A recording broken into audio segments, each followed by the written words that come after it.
The most requested topic for a video I've had in my comments lately is, can you do a tier list for every weapon in Grounded?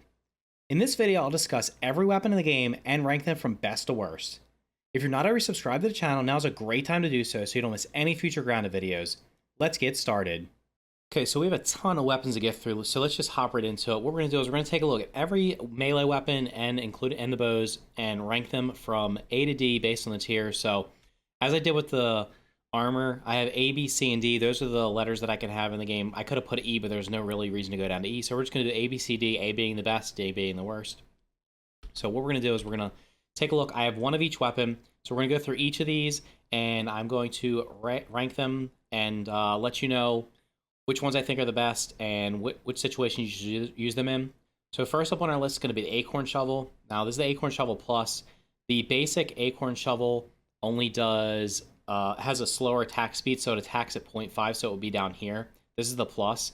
In either case, this is probably going to be the worst weapon you can use. It's going to be better than obviously using just your bare fist, because it does have a decent stun damage. Even the regular Acorn Shovel has the same stun damage, just attacks much lower. But overall, it does very little damage. So the Acorn Shovel is going to go up here into our D slot. It's going to be the only D weapon in the game right now. So let's place that up there. And we're going to move over to our C's. So next up on the list is going to be the Pebblet Axe. Pebblet Axe has 1.5 damage, it has 2 stun, and it has 3.5 speed. So it's okay. It's of the early starting weapons you can get. You're going to have the Pebblet Axe, you're going to have the Pebblet Spear, and you're going to have the Pebblet Hammer.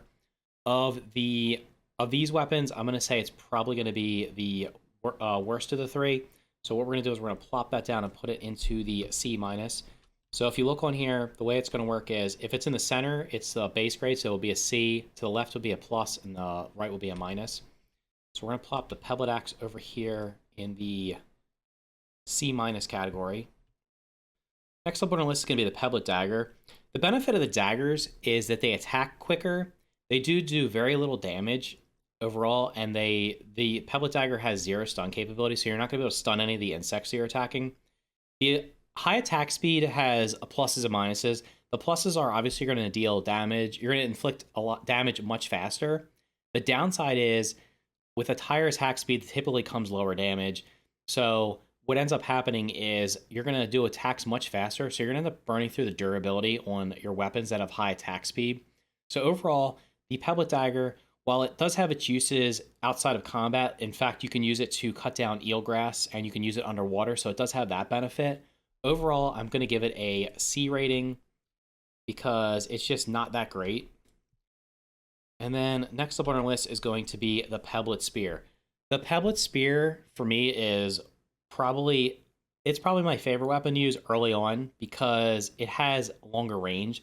So what you can do is you can keep the insects at bay by attacking them from further away. It also gives you more time to block because if you're able to attack them from further away, you're also going to have more time to react. You're not in their face. So like with the dagger or the axe or even the hammer, you're going to have to be right up in the face of the insects when you're attacking. With a spear, it gives you a little bit longer reach. And also you can use it, sometimes you can use it to reach advantage. Like if you're hiding behind a blade of grass, you're hiding behind a wall or some kind of structure, you might be able to reach a insect. Or in the case of like early on in my WoW mode playthrough, I was playing in the Oak Tree Lab, and the first TASE, I was able to hit it from behind one of the computers, the computer keyboard terminals, without it actually being able to reach me because I had the reach advantage. So the Pebblet Spear does 1.5 damage. It does not stun. It also has a high attack speed. So again, the pluses and minuses, the higher attack speed means you're going to be able to do a lot more attacks faster, but it also means it's going to lose its durability faster. But overall, with it, the reach advantage that it has, I'm going to end up giving this a C. So we'll plop that down there. The next item on our list is going to be the Pebblet Hammer. The Pebblet Hammer is probably it's one of the earlier weapons you can end up getting. The Pebblet Hammer has a couple of good advantages, which is mainly going to be, it does more damage than the other early starting weapons, so it does 2.5. It also has a very high stun rate. So it has a stun of 7, which means you're going to end up stunning the insects, especially the smaller ones. You're going to stun them much more frequently. Like if you're attacking an ant, or the regular little worker ants, there's a good chance that you can stun them almost every time, meaning they won't even be able to attack you, especially if you're doing a one-on-one. The downside to hammers is going to be they have very slow speed. So this has a 0.5 speed. It means you're going to be able to do far fewer attacks. But that's kind of offset by the fact that you can stun the insect. So if you stun the insect, it's okay because by the time it becomes unstunned, you're going to be able to attack it again. And you could perpetually put it into a stun lock, especially with the better hammer. But right now we're just looking at the pellet hammer. Of the early game weapons, I'm going to say the pellet hammer is probably going to be the best one. We're going to plop it down here at a B-. So moving on to the second level of weapons is we're going to have the Insect Axe. The Insect Axe does 3 damage, it does 2 stun, and it has an attack speed of 3.5.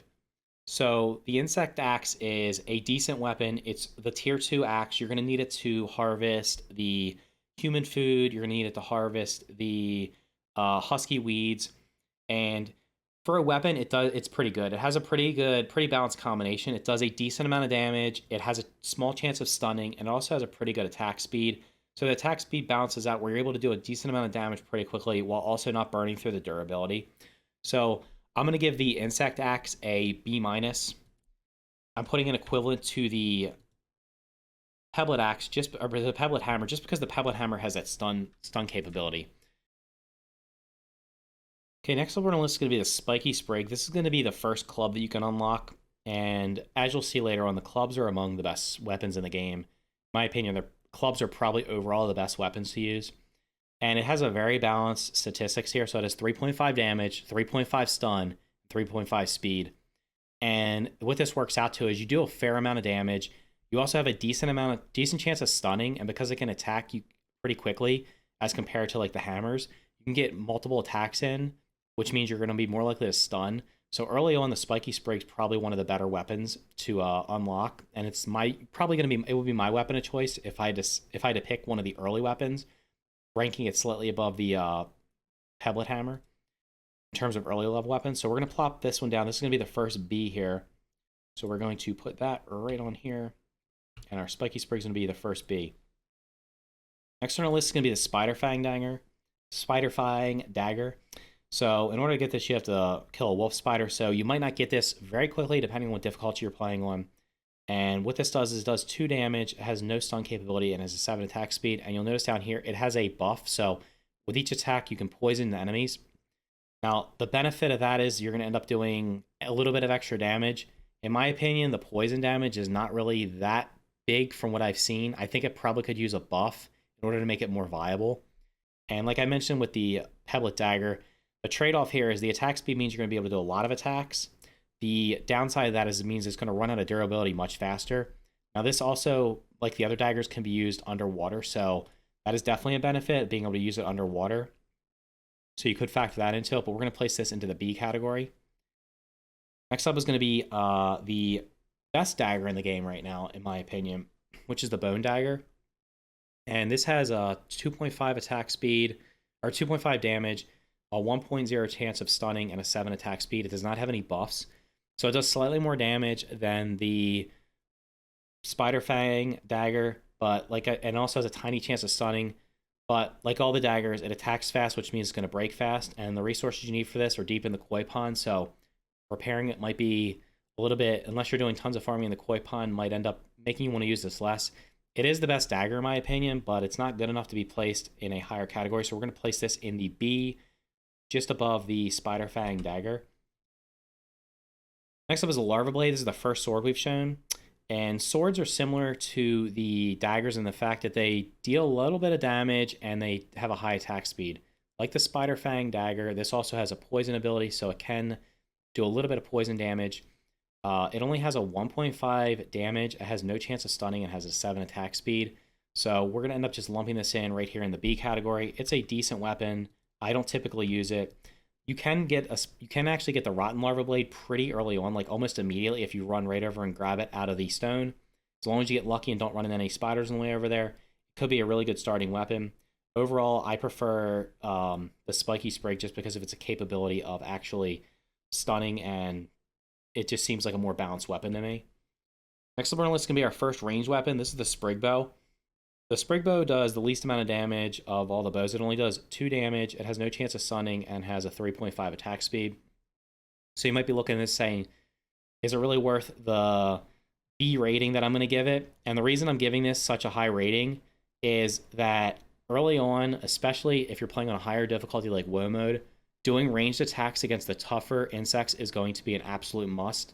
And in order to unlock the other bows, you're going to need to be killing tougher insects. So the Sprig bow to me was a go-to on WoW mode for hunting bombardier beetles, hunting spiders. I'm going to definitely use it for hunting stink bugs, because you can usually get up to a high, like on a rock or on top of a plant, and just fire down on them from a safe distance where they can't actually attack you. And while it might take a long time to end up killing the insects, it puts you in a more safe position. So I'm going to put this into the B category. Pop this up here. Now, next up on our list is going to be the Mosquito Needle. This Mosquito Needle is the second of 2 swords that are currently in the game.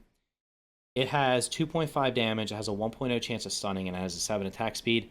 So it has pretty similar stats to the Larva Blade. It has a higher damage, and it has the ability to stun, where the Larva Blade has no chance of stunning. Instead of having poison, it has lifesteal. Lifesteal means when you attack an insect with it, when you deal damage, you can recover some of the health. Some of the damage you do will increase your health, so it can boost your health. Now, like the poison, I think the lifesteal needs to have a higher buff, because when I was testing this out, it didn't really feel like it was making that much of a difference in terms of like restoring my health. So I find it the better of the 2 swords, and we're going to put it here over in the B+ category. It's a decent weapon, definitely worth trying out. Next up on the list is going to be the second club that you can unlock, which is the Ant Club. As you can see, the Ant Club has much better stats than the Spiky Sprig. It ends up being able to do 6 damage. It has a 4.5 chance of stun, 4.5 stun stat, and it has a 3.5 attack speed. So it is just an upgraded version of the Spiky Sprig, and definitely a great weapon to have. Should be pretty easy to unlock pretty early on. So we're going to put this in a B+ category as well. Now, heading over here to our highest rated categories. First up, we have the Insect Hammer. Insect Hammer is going to have the highest damage of all the hammers. So it has a damage of 4.5. It can do 10. It has a 10 stun stat, and it has a 0.5 speed. So like the other hammer, it has a really slow attack speed, but it has the highest chance of stunning of all the weapons in the game. Also in dealing a decent amount of damage. If you can use this, you can do it. This is a very good weapon to use just for the stun capability. So if you can end up keeping your stamina up and getting the attacks in, if you end up getting a lot of stuns in a row, you can definitely put this weapon to good use. So we're going to put this in the A- category. It's currently the best hammer in the game, in my opinion, and definitely worth using. You also are going to need it to unlock the Mint Mace later on. Next up on the list, this is the Stinger Spear. The Stinger Spear has a 3 damage stat. It has no chance of stunning and has a 7 attack speed. What it also has is a plus critical hit chance. Now, I'm not exactly sure what the plus critical hit chance is. I believe it's a 10% increase, and I am saying that because I'm pretty sure the coup de grace also increases your critical hit chance by 10%. So if you end up equipping that mutation with this weapon, you can end up getting a lot of critical hits, and because you're attacking quickly, you're going to end up getting a lot of critical hits, which means you're going to end up killing the insects much faster because the critical hits do much more damage. So it has a decent damage, no chance of stun, and a fast attack speed. The only downside is because of the high attack speed, is you're going to burn through the durability a little bit faster. It also requires B parts to repair, so you're going to want to make sure you have lots of B parts if you're using the Stinger Spear. We're going to plop this into our A- category for now.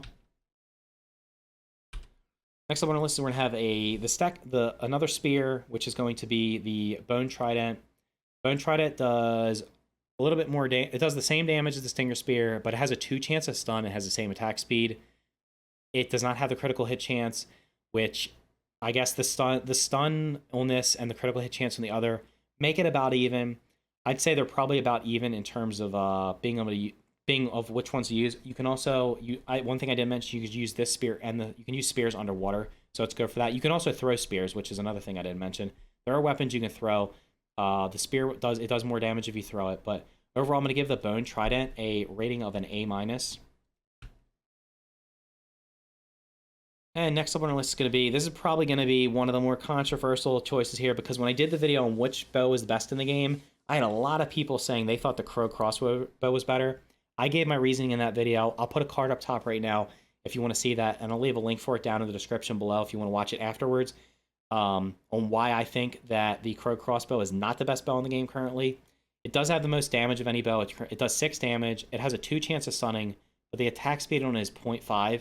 It takes forever and a day for this thing to reload. So you get your first shot off really quickly, but after that, it just takes so long for it to reload. I'm not going to get into the arguments that people are putting up for it. If you want to see those, you can check out the comments in my other video. But personally, after testing them, it does have a better range of all the bows, and your first shot accuracy is going to be better just because it shoots so quickly. So as long as you're aiming at your target, you're probably going to hit it. But overall, I'm going to give this an A-, saying that it's the second best bow in the game right now. Also, it is a little bit more expensive to keep up because it requires crow feathers. Next on our list is going to be, in my opinion, currently the best bow in the game. This is the insect bow. The insect bow has 4 damage, no stun chance, but a 3.5 attack speed. And what this results in, now, one thing you want to notice, the attack speeds are not, it's not like a linear scale. So the 0.5 versus the 3.5, I initially thought that meant the insect bow would be 7 times faster. That is not actually the case. It's about like 2 times faster. So it has a faster reload. You're going to get more shots off. It does less damage, but overall the DPS on it is going to be slightly higher than the Crow crossbow just because of the reload speed being much faster. I guess it's up to personal preference. I personally believe the insect bow.